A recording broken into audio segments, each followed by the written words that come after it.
प्रपंचिक जीवनाला कंटाळून आम्ही तिघेही मित्र निघालो फिरायला. गावाजवळच्याच अशा एका निसर्गरम्य वातावरणात प्रवासाचा आनंद लुटत पोहोचलो आम्ही आणि हे नजारे बघण्यात तल्लीन होऊन गेलो.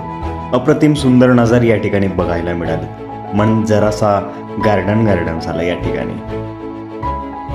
आणि हे सगळं करताना मी एका कुटीमध्ये गेलो. या ठिकाणी कोळशांनी अतिशय घाणेरड्या पद्धतीनं भरवून ठेवलं होतं. हे बघून जरा वाईट वाटलं, पण इथून नजारे खूप सुंदर दिसत होती. अप्रतिम निसर्गरम्य वातावरण. अरे कोण आहे हा? ए भाई बाजूला होतो.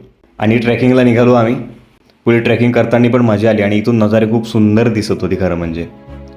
आणि हे सगळं बघत असतानाच आमचा भावी आमदार आपल्या कार्यकर्त्यांना समजवत होता. अय्यो, कार्यकर्ते नाराज झाले वाटते. तर मग निघालो आम्ही. कार्यकर्ते नाराज झाल्यामुळे आणि परतीची वाट काढली. पण जाता असतानाच काही निसर्गरम्य वातावरणातले काही क्षण टिपत होतो. आणि तुम्ही पण आपल्या मित्रांसोबत कधीतरी असे फेरफटका मारा, जेणेकरून रिलॅक्स व्हाल, प्रपंचाच्या नादातून मुक्त व्हाल.